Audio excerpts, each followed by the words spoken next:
Sandy into his windup. Here's the pitch. Swung on and missed a perfect game. High fly ball into right field. She is gone.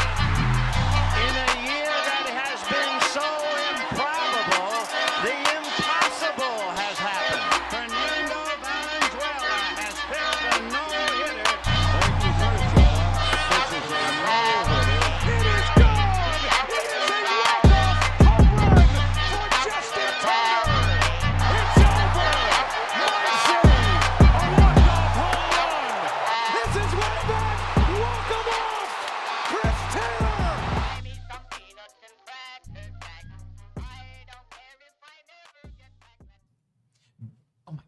Butane is back. Walker Buehler made his triumphant return to the mound, and he impressed. We're going to talk about how he changes the plans for the Dodgers and this rotation. We're also announcing our winner, 90,000 subscribers. We hit that over the weekend, and we are giving away a Tyler Glasnow jersey. You guys have commented down below. We're going to announce that winner in a matter of minutes. Also, what is the future for James Outman and Andy Pages? We got big injury updates. Should the Dodgers trade for Miami Marlins reliever Tanner Scott? All that more on a jam-packed episode of Dodgers Dugout Live. It's time for Dodger baseball. Welcome to Dodger Stadium. Dodgers win. This is the golden age of Dodger baseball. Grand slam. It's a double for Freddie. They're going to make big signings. They're going to make impact trades. This is the most anticipated season in Dodgers history. Dodgers have won it all in 2020. Think blue, bleed blue, and I'm out.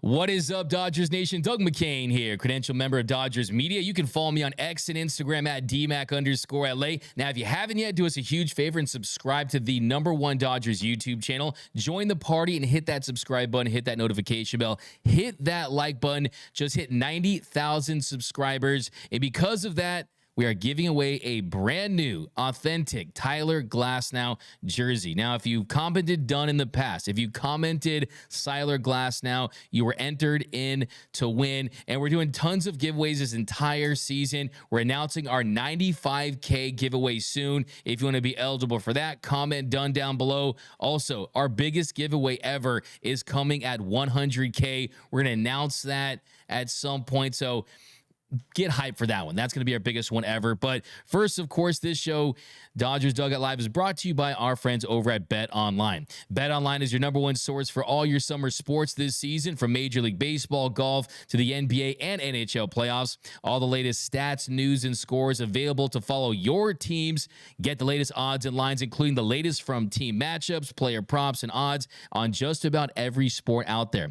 Head to the website today or use your mobile device to get in on the action. BetOnline, where the game starts. And of course, every episode of Dodgers Dugout Live starts with our poll question of the show.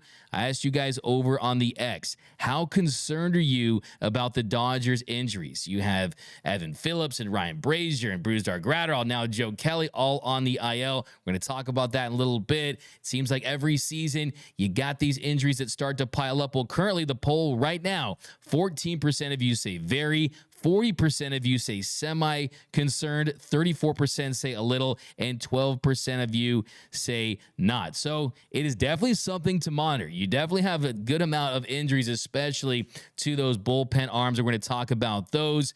But first and foremost, let me know where you're representing Dodgers Nation from. Give me those cities down below in the comment section.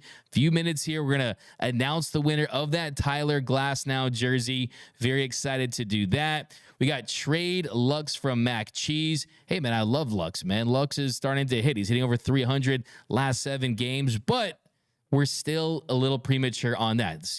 We have to evaluate him at those 150 at-bats. It's still too early. Andrew Friedman did say recently that they're not looking to trade for his shortstop at the deadline as of right now. So things could change. We're going to talk about that trade deadline, but as of right now, Lux is staying. And how about Gavin Lux with his new walk-up song? He's got the Kendrick Lamar diss track, the Drake diss track, Not Like Us, as his new walk-up song. By the way, our friend DJ Severe, Dodgers DJ, says he's going to be bumping Euphoria today. So even Dodgers Stadium, they're getting in on the mix too. So definitely give him a follow. DJ Severe, he is dope.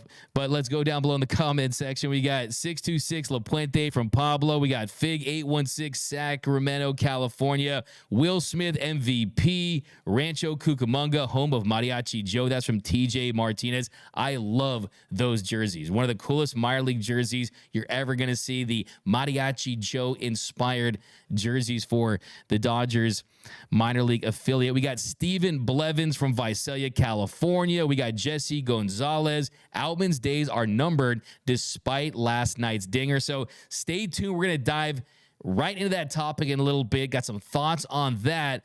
But first, without further ado, we have to announce the giveaway winner. Now, you guys have been entering Dud. You've been entering Siler Glass now for seems like almost a month now, and we're giving away an authentic Tyler Glasnow jersey. So thank you so much to all of our subscribers. Thank you so much for helping us get to 90,000. But it is time to announce the winner of the Tyler Glasnow jersey giveaway. In order to be eligible for this one, all you guys had to do was be subscribed to our Dodgers Nation channel and comment Tyler Glasnow on one of our videos, live streams, or social media posts.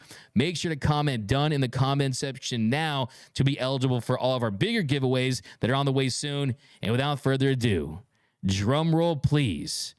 And the winner is at another drum roll at John Bleeding Blue 5417. You are the winner of the Tyler Glasnow authentic Dodgers jersey. Hopefully you're watching this show. Hopefully you're in the chat, because congratulations. Nando390, he thinks he won. Bruh. Nando. So, yeah, congratulations. And honestly, thank you so much. You guys are the best fans in the game. Like I say, you guys are the biggest part of this channel. And really, this year is the year of the fan here at Dodgers Nation. We are giving away tons of giveaways. We're working on giveaway packages. Really, we're just getting started with these giveaways. We're looking to do them more frequently. So I'm sorry, Nando390, you did not win. I mean, we'll send you a picture of a Tyler Glasnow jersey. How about this, Nando? We'll send you the link to the jersey that we're going to buy. How about that? That's the best we can do. I hope one day you win, Nando390, because we're all winners to have you here in the chat. But congratulations once again to at John Bleeding Blue 5417. Claim your jersey over on our Twitter page, Instagram. We'll get into contact with you. And like I said, we are just getting started. More giveaways on the way. But the big story today, the leadoff today, of course, is Walker Buehler. What a night at the Ravine. It was a buzz. There was an electricity in the air for the return of Walker Buehler. And it had been almost 2 years since he was on a major league mound. Almost 2 years. 23 months, almost 700 days. We had waited too long to see Walker Buehler, but he did not disappoint. And like I said, wasn't the best start. He didn't go out there and have 10 strikeouts, so no shoey or anything like that. But considering it was his first start since June 10th, 2022, and he was recovering from his second Tommy John surgery, I was extremely, extremely impressed with the night he had. And before we get into the numbers, before we get into the actual results of the game, the biggest thing that stood out to me was, of course, that velocity. And that velocity really, really stood out because he had been sitting at around 94 miles per hour during his rehab starts. He was touching 94, 95, sometimes 93. And he had said that a lot of pitchers talk about the fact that when they're rehabbing, especially pitchers like Buehler, who have pitched on the biggest stage, he has pitched in the World Series, and he thought that, okay, pitching in a real major league game in front of 40,000+ fans, I am going to experience an adrenaline rush and experience an uptick in velocity, and he certainly did. And it was really interesting because before the game, Dave Roberts, he told reporters that he didn't expect 97. He didn't expect 98, and yesterday, he was sitting right around 96. Right around 96. He averaged 95.9 miles per hour on his four-seam fastball. He topped out at 97.6 miles per hour. I see people out there saying he threw 98. You can round up if you want, but it was actually 97.6 miles per hour. So that, to me, was one of my biggest takeaways. It's right at the top. That's my biggest takeaway, was Walker Buehler throwing 95, 96, 97. If that is going to be the Walker Buehler we're going to get. Maybe he can be more than just your number 3 starter. Maybe he can be more than just your game 3 or 4 starter, okay? Because I'm here to tell you that if we get any glimpses of the Walker Buehler that we saw before the injury, he might be your game 2 starter over Yoshinobu Yamamoto. And as good as Yamamoto has been, and he's certainly going to be a Rookie of the Year candidate, you know Yamamania is in full effect, but this is Walker bleeping Buehler that we're talking about. And if he can continue to build strength, continue to have consistency in that velocity, this is going to change the plans for the Los Angeles Dodgers, because I think the expectations for Buehler were, you know what, this is a guy that's going to go out there, he's going to help this team, he's going to go out there and pitch solid, maybe at number 4, maybe at number 3. But last night, yes, it wasn't his best start ever, and it was this Miami Marlins offense. He ended up going 4 innings. He allowed 3 runs on 6 hits. He had 4 strikeouts and no walks. He also had a hit batter and threw 77 pitches. So there was that. Also, the way he fared against the top of the lineup, they went 3 for 6 off Buehler, and that was just on 11 pitches. You did see some hard contact. We'll break down the details of his outing here in a second, but that to me is my biggest takeaway. The velocity was there. No walks last night. He had struggled with command. I mean, that was the biggest thing we were looking at too, was how would the velo look? How would the command look? And early, he was shaky. Early, he wasn't spotting the breaking stuff, and it was a little erratic at times as far as in the zone and as far as where the pitches were ending up. But the results, 77 pitches. And look, you could have seen Walker Buehler be effective at 94, but it looks like we're going to get him at 96 with some 97s and some 98s mixed in there. So I was extremely impressed with Buehler, and he talked about that velocity and the expectations about it and how it felt to pump 96, 97 again. Here was Walker Buehler after the game. Like it made sense with how amped up I was feeling or how fast my heart was going, I guess. So I wasn't super surprised, but you think about 22 months and kind of, you know, now 3 surgeries and dealing with that kind of stuff, and to be able to, I think the first fastball was 96, and I looked up, I was like, oh, okay, like, you know, you kind of get that, like, I belong here again thing, and, yeah, it was cool. So you look back at the scoreboard just to try? Yeah, I look on about every pitch. You know, I think I've done that probably forever. One, I love that because a lot of pitchers won't admit that, but they're always looking at their velocity. They're always looking at the screen to see how hard they're throwing. I also love what he said. You kind of get that I belong here again thing. And I think to me, on a deeper level, it just goes to show that for as much success as these guys have, right? An all-star pitcher like Walker Buehler, a World Series champion, at one point, one of the very best hurlers in the sport, even guys like that in their minds have that thought, do I actually belong here again, right? Well, certainly you belong because you are one of the best competitors that we've seen in the last decade. And you look at his start in detail, Jazz Chisholm, he was batting leadoff. It was a 9-pitch at bat. And one of the themes of his start was Buehler would get 2 strikes on batters. It was just finishing off hitters. And that's going to be kind of the next step, is doing a better job finishing off hitters, getting that cutter, getting that knuckle curve, just working that pitch mix. And on the 9th pitch of the at-bat, he singled to third. Really nothing that Muncy could do with it. He goes the other way. And then Chisholm, he steals second. And then De La Cruz, 7th pitch of the at-bat, he was able to bang a single into center. That scored Chisholm to give the Marlins an early 1-0 lead. And then he bounces back. So before even recording out, he was trailing in this game. And then Berger, he gets him to ground to short for the first out. He gets Bell to line to third for the second out. And then Sanchez, he singles to right on a knuckle curve. That scored De La Cruz from first. That gave the Marlins an early 2-0 lead. And then he bounces back to get Anderson. So he gives up 2 runs on 3 hits. All 3 of those hits were singles. You saw the at-bat to Sanchez. That's just a knuckle curve that he left a little too in the zone. And that's what you're going to see with more experience, more reps for Walker Buehler. The more he pitches, the better his secondary stuff is, because that's what a lot of guys will say coming back from Tommy John surgery. It's not just the velocity, it's the feel for the breaking stuff. And that is what I'm excited to see, is not just how consistent the velocity is going to be, but how is the stuff going to look as far as his get out pitches, his put away pitches, right? Are those going to improve? And I think they absolutely will. But second massive takeaway I had too, or third actually, after the velocity and the command, was the pitch mix. I mean, he threw the cutter 30% of the time. He threw it more than his four-seam fastball. So he threw the cutter, the four-seam, the sinker, the knuckle curve, the slider, and the changeup.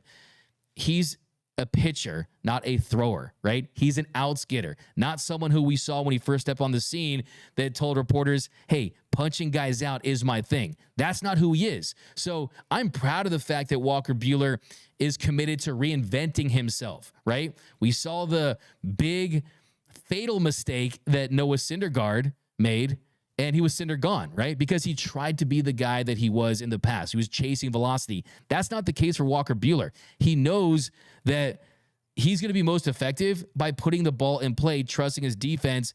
And I think that was really something that really opened my eyes about the role he can have for this team. That's why I think that this is sustainable. This is not someone that, oh, he has velo, he's going to be successful. Oh, he doesn't have velo, he's not going to be successful. Now, one thing I want to mention too, and we're going to break from Walker Buehler in a second, is the fellas had his back yesterday.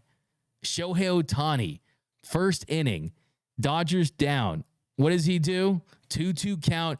He hits a bomb to center, 441 feet.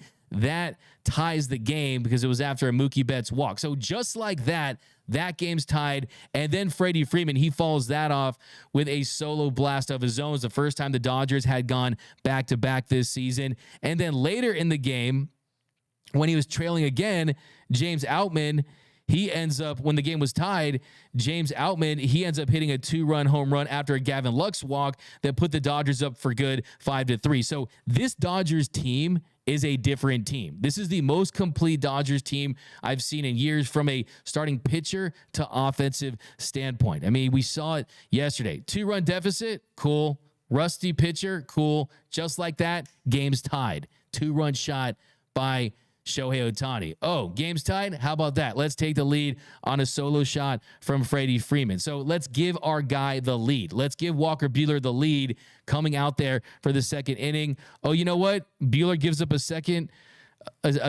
solo shot. He gets up a solo shot after a play where the ball goes right through Andy Pages' glove. Had Pages really timed his jump better, I think he makes that play 9 times out of 10. But still, they bounce back, and Teoscar Hernandez hits a home run. And then Outman hits a home run. So I just love the fact that this Dodgers team had his back offensively. They put him in a good position where he wasn't having to search for run support or anything like that.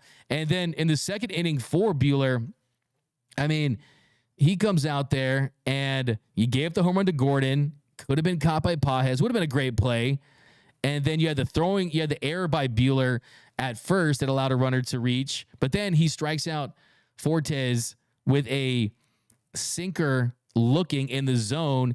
He freezes him, gives up that double to Chisholm, and then gets De La Cruz to fly out to right. So those first 2 innings, a little rocky there, and then he really settled down. He jumps back out there in the third. He got Berger looking at a perfectly placed, painted sinker right there on the outside corner. He got Bell swinging.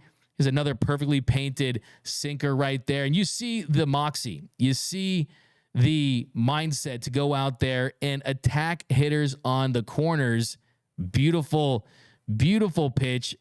Knuckle curve, bottom of the zone. Just a nasty pitch right there. And you're seeing the nasty, and you're seeing it early right there. That was my favorite strikeout of the night, that knuckle curve to get Gordon. So, yeah, all in all, I give this performance from Walker Buehler an A because of the circumstances, an A because of the fact it was his first time pitching in almost 700 days, first time since June 10th, 2022. I think it changes the entire complexion of this Dodgers rotation because, look, it was a positive performance no matter how you like to slice it. His stuff looked good. The stuff was there. The elbow wasn't hurting him the next day, even though Dave Roberts did say that today he was going to wake up and feel like he got in a car accident. But I think the bounce back was there. He definitely was tired after the game, but I think, look, it was nothing but a positive yesterday. So impressed with Walker Buehler in his first start back after a second TJ. And here was Walker Buehler after the game assessing his start. No, I mean, it can be little over. Like it made sense with how. No, I mean it can be a little overwhelming at times, I guess, but kind of tired myself out and then settled in for a couple innings. But yeah, that one's done. I think the ceremony of it is done, and now I can kind of focus on trying to be good and helping our team. So yeah, I mean I wish it would have gone better. I wish I would have thrown 5 or 6 shutout innings and whatever, but it's done, and I'm happy to be back. Yeah, I mean, even the first 2 innings obviously weren't as successful as I wanted, but most of those were on 2-strike or 0-0, and kind of the last things that you can sharpen up, I guess. So I guess it was kind of the right kind of mistakes for me, at least mentally, and I didn't think there was 98 in there still, or 97 or whatever it was, but I think that helps. The adrenaline of being back, normally I try and temper that, and I've been somewhat concerned about the velocity a little bit. So you kind of try and ride it and see what's in there, and I think the next one I'll probably feel the same and be able to temper it a little bit, knowing that it's in there. So I think I'll probably have a little bit higher expectations of myself my next outing, but I feel pretty good about coming out of it. Walk in and my arm can be fully straight, and I feel pretty good. So we'll see how it goes.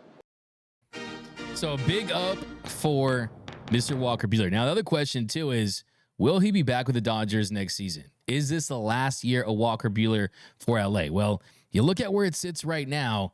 If he has the year that I think he's capable of having, he's going to set himself up nicely for a payday. And it's not a robust market of starting pitchers next offseason. And if he puts together a really solid season, I could absolutely see a team giving him north of $100 million, especially if he goes out there and performs well in the postseason. I mean, let's say he goes out there in October and gives the Dodgers 15, 20 innings, really positive innings, and makes big starts. There's going to be a lot of teams out there that say, you know what, this guy's back. And they'll view more of a Nathan Eovaldi type that says, you know what, yes, he's had 2 Tommy John surgeries, but he's smart, he's intelligent, he knows how to pitch, he's having success. So kind of what I'm trying to tell you guys is enjoy Walker Buehler this year. He feels like a guy that should be a Dodger for life. He loves this organization. I mean, I asked him about what it was like. I asked Walker Buehler after the game what it was like to play with Shohei Ohtani and kind of experience that offense and just see him hit a home run in a game where he's pitching. And Buehler told me he's the best player ever. We, W-E, gave him twice as much money as any player has ever made in this game, and he keeps proving why we did that. He's incredible. So he's saying we a lot. So it feels like he sees himself in this organization long term, but it's going to be difficult. It's going to be difficult to keep him if he's the guy that we think he's capable of being. I mean, if he goes out there and he shoves and he looks like an all-star caliber pitcher, you look at the free agent market next offseason. Max Scherzer, unrestricted free agent. You look at Justin Verlander, he's got a vested option. Garrett Cole, he's got a vested option. You look at some of the other pitchers that are available. Jordan Montgomery, he's gone off to a slow start. The Dodgers, they had their way with him. He's got a vested $25 million option. Blake Snell, he's got a $31 million player option where if he has a solid season, he's most certainly going to opt out. Patrick Corbin, Robbie Ray, Charlie Moore, and Lucas Giolito's out. I mean, there's really no names out there that blow you away. So if Walker Buehler can hit this market and be that guy, you got to feel really good for him. And he's going to set himself for a really, really nice payday. And look at the Dodgers. You got Tyler Glasnow. You got Yoshinobu Yamamoto. You got Bobby Miller. Clayton Kershaw, he's there for 2 years. He could be back and he could be healthy by then. You also have the possibility of signing Roki Sasaki. So Roki Sasaki, you got Max Fried. He's another option. I doubt they're going to give 150 plus million to Max Fried if he has himself the year that he's having. I mean, If he goes 180 innings, anywhere from a sub 3 to a 3.5 ERA, he's going to get himself paid. So that changes everything. So kind of the bright spot of getting Roki Sasaki, which, yeah, you will take a Roki Sasaki now versus a Walker Buehler that you'd have to pay over $100 million for, but still, I mean, those are the trade-offs right there. I mean, those are the trade-offs. And obviously, Roki Sasaki is the top priority. I mean, you're talking about a 22-year-old pitcher that you're going to not have to pay big money to, but still makes you really, really wonder if this is it, if this is a last dance season for Walker Buehler and the Los Angeles Dodgers. But either way, the thing I'm certain of is he is going to be able to help this team in a big way. And what I said at the top of this segment here, there's a world where Walker Buehler takes the ball in game 2 of a postseason series. And if it's not game 2, he's a luxury in game 3 or game 4. So very, very positive, very, very encouraging first start back for Walker bleepin' Buehler. Okay, so that was our first up. Now our first down is we got some injury news to get into. And that is about Joe Kelly. The Dodgers placed Joe Kelly on the 15-day IL with a right posterior shoulder strain. So a right posterior shoulder strain. Kelly experiences discomfort after Sunday's appearance. Dave Roberts said that they did some imaging on Kelly's shoulder and it didn't reveal anything troubling. So that's good news, but they're starting to pile up. It's feeling like a season of Squid Game once again, where it feels like every day, every week, you're losing key parts of this bullpen, and we've got freak injuries. You had Ryan Brazier. He hurts his calf warming up in Arizona. Yet Evan Phillips, he throws and his pants get caught on his cleat, and he injures his hamstring. All these appeared to be minor, but we've heard that from this Dodgers organization, right? It's always a short stint. It's always going to be minor. They're always going to be back sooner than later. And then typically either get back and they get injured again, or they're on the shelf for longer than expected. You get the surprise, oh, he's been transferred to the 60-day IL. So you always have to take these injury reports with a grain of salt, but don't kid yourself. Joe Kelly has been big for this Dodgers offense. I mean, for this Dodgers rotation, for the Dodgers bullpen, because Joe Kelly, he has been in high leverage situations. He's been someone they've counted upon, and it would be a big blow if he has to miss extended time. And I'm a little concerned. I'm a little concerned with Joe Kelly. In his last 12 games, Mariachi Joe has posted a 32% strikeout rate. He also has posted a 1.69 ERA. He's been very effective, and most importantly, outside of Evan Phillips, Joe Kelly has been the second highest usage rate reliever for their high leverage situations. If you look at their average leverage index for the Dodgers relievers, he's second behind Evan Phillips. So they were using him in high leverage situations, and we'll see how long he's going to be out. On the year, you look at his ERA and you say, okay, 4.73, not that impressive, okay, but a 3.70 expected ERA, 15 appearances, 13 in the third innings. And like I said, of late, he has been lights out, and he's been used in high leverage situations. So look, the good thing is you've seen more innings in production and long outings from your starting pitchers, but at some point you're going to need to solidify this bullpen. You're going to need to see who are going to be the guys that are going to make up this bullpen for this entire summer, because a lot of the key pieces from last year are currently out. Pretty much all of them.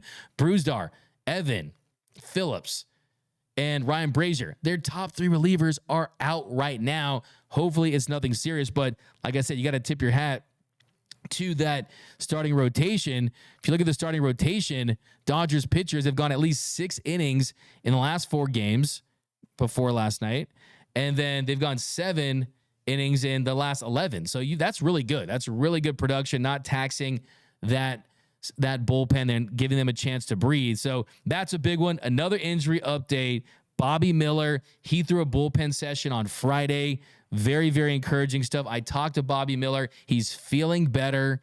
He's making strides. He's taking big steps in the right direction. So they need to get Bobby Miller back too. I'm very excited to see him back on the mound. He wants to pitch in this rotation with Mr. Walker Buehler. So having those two Louisville guys, it's going to be big. So that's definitely encouraging, but really it's the bullpen that's experiencing the issues. Now, the next up, by the way, with Joe Kelly, like, he's always going to have his injury issues. I mean, he hasn't pitched over 40 innings in a season for a long time, but I think for Joe Kelly, you just kind of have to hope that he's right for the postseason, because that's where he can really help this team, because he has experience being dominant during that stretch. We saw in 2018 how good he was. We got Beerus Sama down in the comments. Is there a scenario where Buehler and Kershaw come back along with us signing Sasaki? Absolutely, there's a scenario. You need Walker Buehler to, one, show this organization that he can still pitch at a high level. If he can, and the Dodgers want him, I think you look past that and you say, you know what? Buehler brings intangible qualities to this rotation, to this clubhouse. He's so respected. There's just an energy about this guy, and everyone in that clubhouse loves having him around.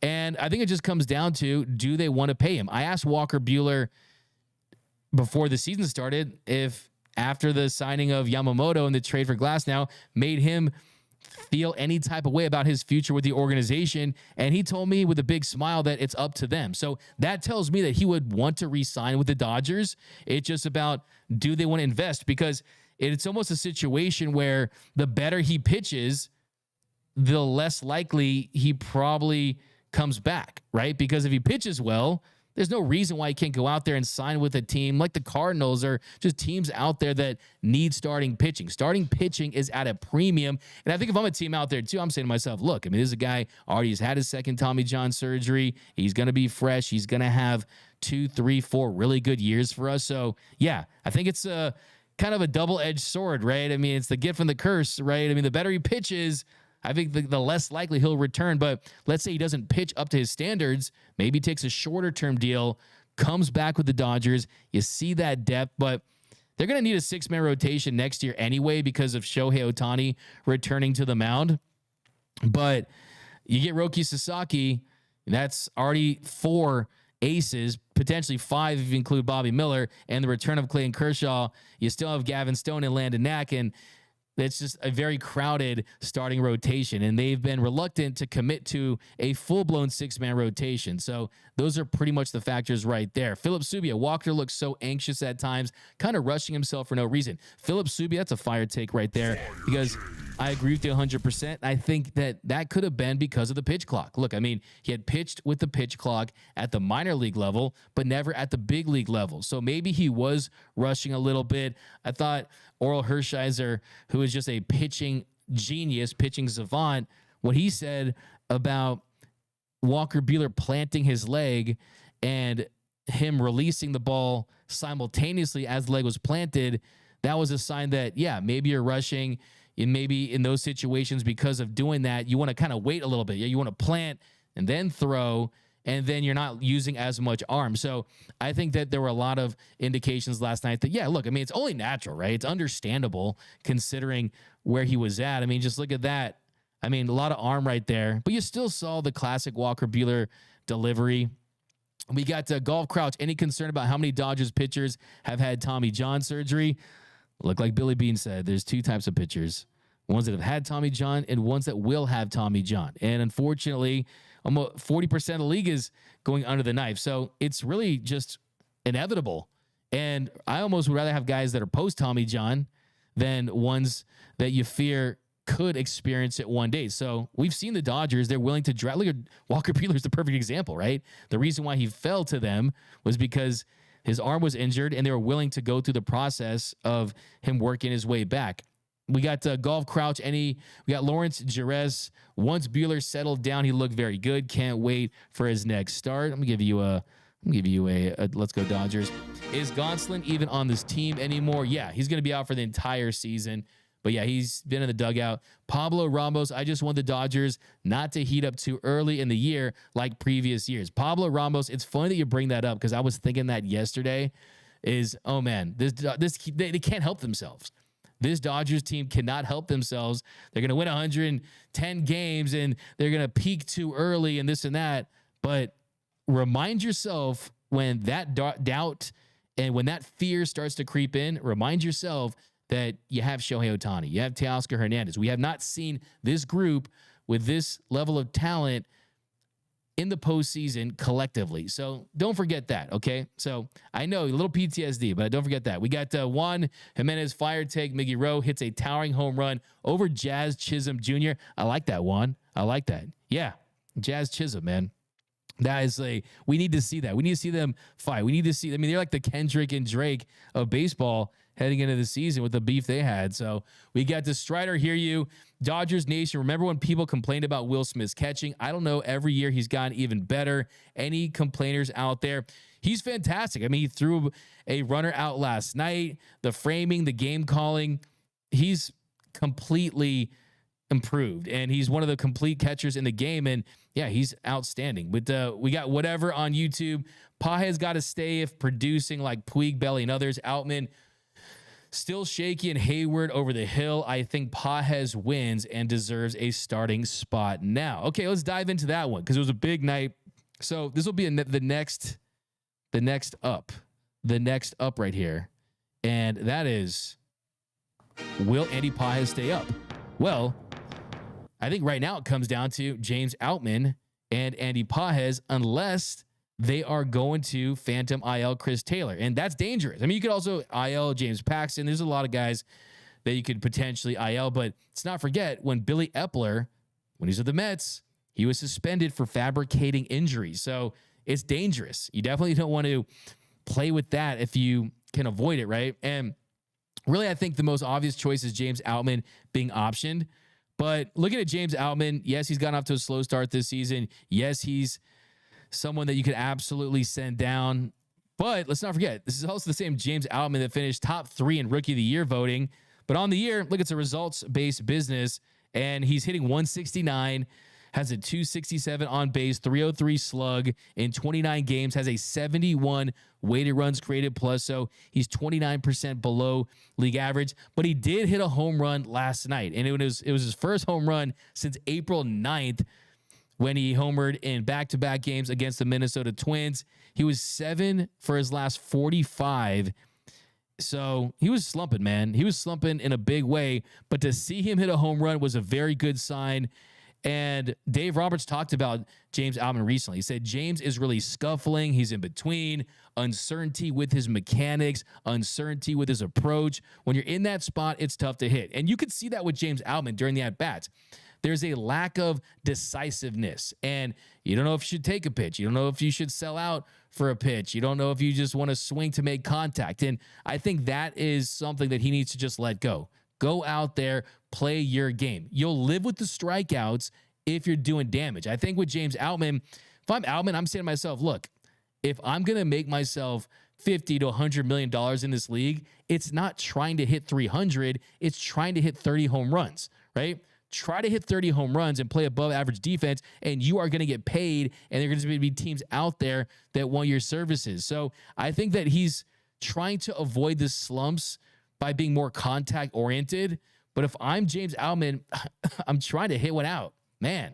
You know, that's what I'm trying to do. That's what I'm doing if I'm James Outman. And he said yesterday, he told us after the game, to be honest, we were talking today, and I was sick of talking about my swing. I just want to go out there and compete. So that's the right mindset. Go out there and do what you do best. Try to hit the ball as hard as you can. Don't second guess yourself at the plate, and just do you. When you overthink, that is when you get into trouble. And I think James Outman was kind of stuck in that for a couple of weeks, and it's good to see him hit that home run. And I will say, too, look, Andy Pages, he's the flavor of the month. You guys know how I feel about Andy Pages. I absolutely think that he has no business being sent down. He's here to stay. But look at the year that James Outman had last season. James Outman was fantastic. He started the year hot. In April, he won the Rookie of the Month, right? He also won the Rookie of the Month in August. But what happened in between April and August? He was slumping. I mean, May and June, he had a combined 551 OPS. So he has had stretches where he's had low lows, he's had high highs. And last year when he was struggling, it was the indecision. And Dave Roberts talked about that a little bit too as well. So that's the big thing for me. And I think there's a couple factors here. And it comes down to this. Jason Hayward, they're ramping him up very quickly now. he was engaging in baseball activities. He's rehabbing. He's been fast-tracked. He's dealt with that back tightness, but that feels like it's behind him now. And Dave Roberts said that it's probably going to be a week possibly before he returns. So we're talking about a week. So does that mean that possibly James Outman has a week to get his stuff together?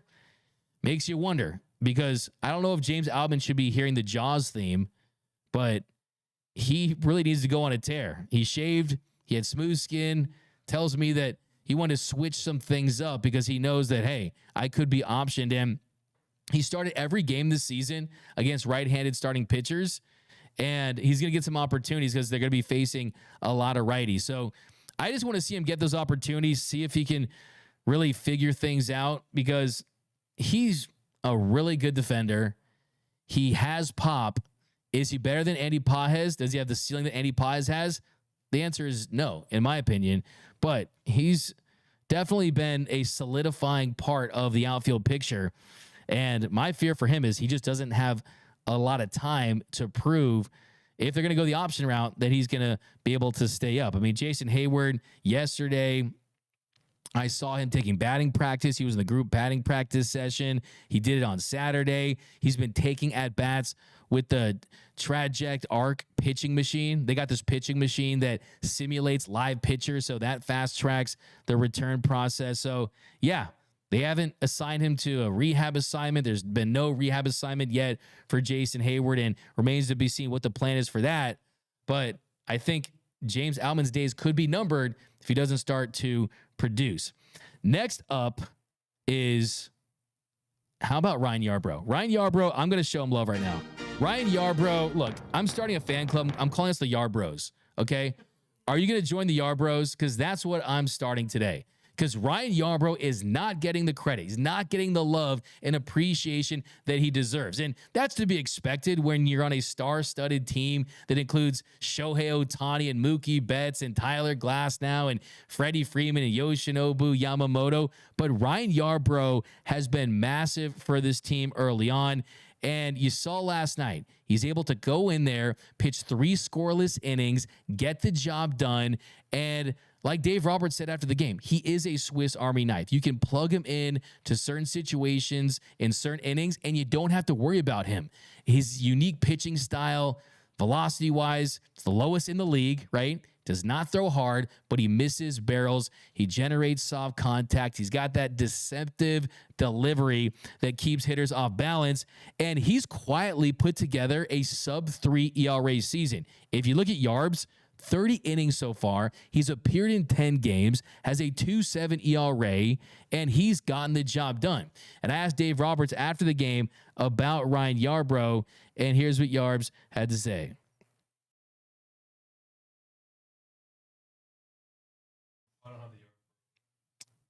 And no Yarbrough, but if you go on my Twitter, I posted there, and what he said basically was that he's invaluable for this team. He's invaluable for this team, and that is what you love to hear from your manager. So he's a massive part. So yeah, the Yarbroughs, if you guys want to join, where membership is 100% free, we're doing a special today. If you guys want to join the Yarbrough fan club, I am the president of it. But yeah, let me know down below. How you guys feeling about Ryan Yarbrough? Do you like his role on this team? Would you like to see him start games? I think he's perfect now that you have Walker Buehler back, and you can piggyback him. We got a $4.99 super chat. How much will fans find a degradation in Ohtani's offense when he begins to pitch next year? Expect some, and so strong now, that's okay. No, he's not from this planet. He's not, and he's going to be just fine. And we saw him win unanimous MVP awards because of his offense, and he's an ace-level pitcher. So I'm not worried about that in the least. You know what's crazy about this? Shohei Ohtani has 2.7 F4. 2.7 F4. I mean, as a DH, he has 2.7 F4. He's right behind Mookie Betts and Bobby Witt Jr. He's right behind Mookie Betts and Bobby Witt Jr. for most WAR in all of Major League Baseball. Now, he has 2.7 F4 by himself. Do you know how much F4 the Angels have as an entire offensive team? They have 1.9. He individually, Shohei Ohtani individually, has more WAR than the Angels' entire lineup, 2.7 to 1.9. Okay, so that tells you he's already off to a historic start for this season. We got Martinez. Hey, D-Mac, just wanted to highlight how Miguel Rojas has mentored Mookie Betts at shortstop. The dividends are paying off, and love this tandem. Reminds me of Izturis, and yeah, absolutely. I mean, there's no doubt about it. I mean, he's been a big part of this. And I think with Miguel Rojas, he's always going to be there for all of his teammates. And Mookie is just putting countless hours playing that shortstop position and warming up and taking backhands. And you're seeing the results. I think Mookie Betts is determined to be a Gold Glove Award winner. And there's nothing that this man can't accomplish on a baseball field. They just released the top 10 shortstops in all of Major League Baseball. Mookie's number 1.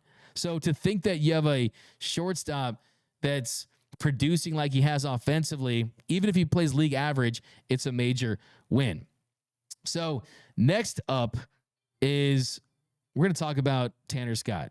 Should the Dodgers trade for Miami Marlins reliever Tanner Scott? And for me, you guys know that I've been about Tanner Scott for quite some time, and he's a lefty. Last year, he was one of the biggest reasons why that Marlins team won so many of those one-run games. He was their closer.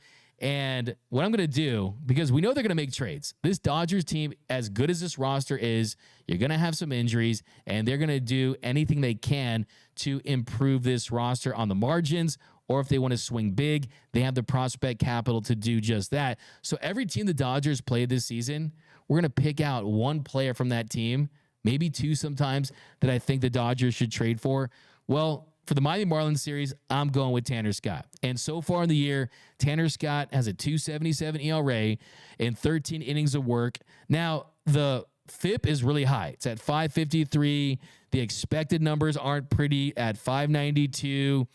And the expected ERA, not as bad. It's at 3.79. But at 2.77 ERA, the results have been there. But the pros for Tanner Scott is, one, he fits the Dodgers mold as far as what they look for in season trades, right? He's on an expiring contract. They don't owe him a ton of money after this season. So this would be theoretically a one-year rental, unless they like what they see and they bring him back, kind of like what they did with Ryan Brazier. But they don't want to commit long-term to a reliever. They don't want to really commit long-term to anyone that they don't love. And I've said this for years. The Dodgers, they sign who they love. They let walk who they like. And they're not afraid to let guys they like walk, but they will keep guys they love. But Tanner Scott can absolutely help this team this season. And I'm not too concerned about the expected numbers. I think this Dodgers team can get him back to where he needs to be. It's Miami. They're a dumpster fire, okay? They're a bad organization.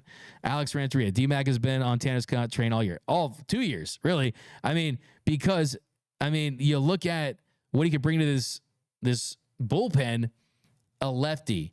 And they're not hell-bent on just adding a lefty for the sake of adding a lefty. They have guys that have reverse splits. They have guys that are effective against lefties and righties. A lot of these guys have. Right down the list. From Blake Trinan, who's great again, it looks like. Make relievers great again, right, with Blake Trinan. But that's not the issue here. It's just adding quality. And the four-seam fastball for Tanner Scott still averaging 96.3 miles per hour. Last year was at 96.8, so no big velocity drop-off. And opponents are actually hitting just 80.080 against his heater this season, and he's throwing it 55% of the time. The issue for him has been the slider. The slider has not had that same effectiveness this season. The expected slug on his slide piece is 493. But last season, that slider was incredibly effective. The expected slug was just 229. So he's a happily married man, but he has a slide piece, and that slide piece will come with him to LA, and they'll find a way to get it back to being where it needs to be. So Tanner Scott would not require major top prospects. It's just about going out there and getting this deal done. And they're going to trade for a reliever, possibly two relievers. He's right there at the top for guys I want to see in Dodger blue. But for the last part of the show, let's dive into your comments here. Guys, we got Bush, slow down, now hitting average. That's from Dodger Z Showtime. You bring up a great point. And look, this is not to say that Michael Bush is not going to be legit. This is not to discredit him or act like he's like it was a fluke what he did early on the season. It's that these seasons are long. There's ebbs and flows. There's ups and downs. And even the best hitters are going to struggle at times. So this same look, Michael Busch, for example, you brought it up. He started off and he was absolutely dominating. And then you start to see a little slide. Then for the month of May, he's hitting 208 with a 583 OPS. So these are James Outman-ish numbers, right? There's a world where James Outman snaps out of this funk. He got the home run yesterday, and he goes on a tear. And then Andy Pages, who, by the way, the best thing about yesterday, Andy Pages, I thought I'd never see this. Andy Pages had a walk. Andy Pages drew his first walk in 73 at bat. So definitely love seeing that. But Andy Pages is going to have a slump at some point. And that's really the big test for these young players. How quickly can you get out of these slumps? Can you keep the hot streaks long? Can you keep the slumps short? That's what they're all trying to do. But still, I know what I see. The man's a big league hitter. He has no business ever going down again. But here we go. D-Mac, why did Ipe use bet online? That's from Steven. That's a bruh. BC, he could be heading back down. What up, BC? We got hepatitis. See you later. People acting like the Dodgers gave up Barry Bonds. Exactly, right? Sonny E, Scott had a great year in 2023. They got to bring him in. That's from our friend Sonny E over there on YouTube. Roy Estrada, no room for DeLuca or Bush. Good for them. Exactly. I mean, sometimes if you love something, then let it go and give these guys the opportunities that they deserve. Yep, Pages walked. I know I was going to pass out.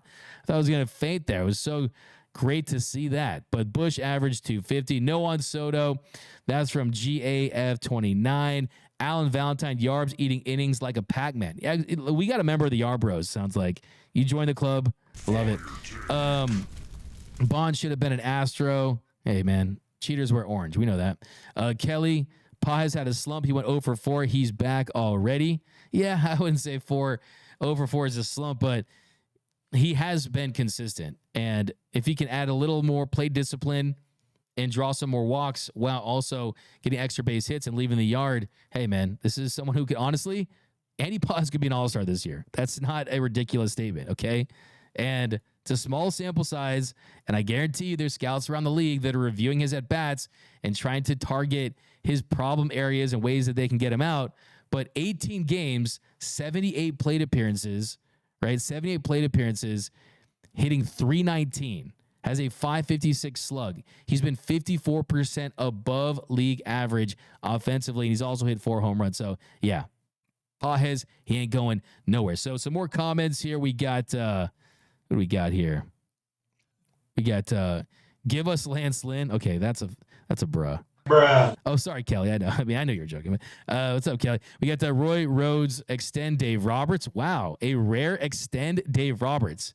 That is a comment of the show. I guess Dave Roberts' burner is Roy Rodas. But hey, here's the situation with Dave. If he goes out there and wins this season, 1, he's going to get a Porsche from Shohei. 2, he's going to have this job as long as he wants it. So if Dave Roberts wants the ultimate job security, if he wants a lifetime contract, go win a World Series in year 1 with Ohtani in this group, and you'll have this job for as long as you want it. We got Dodgers Kings fan. Just wait till Gratterall gets back. He'll be on fire.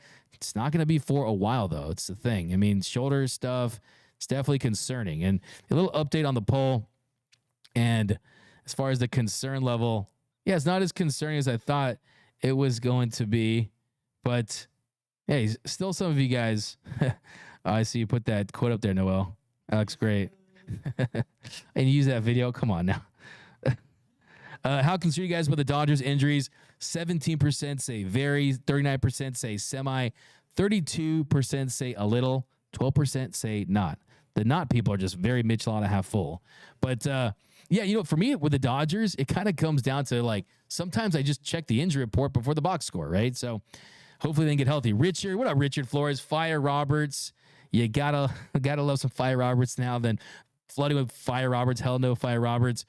Will Ohtani give Roberts a Porsche? At least we always have depth. Absolutely. And that's what this organization is built on, is that depth. But that's going to do it for this episode of Dodgers Dugout Live. My name is Doug McKain.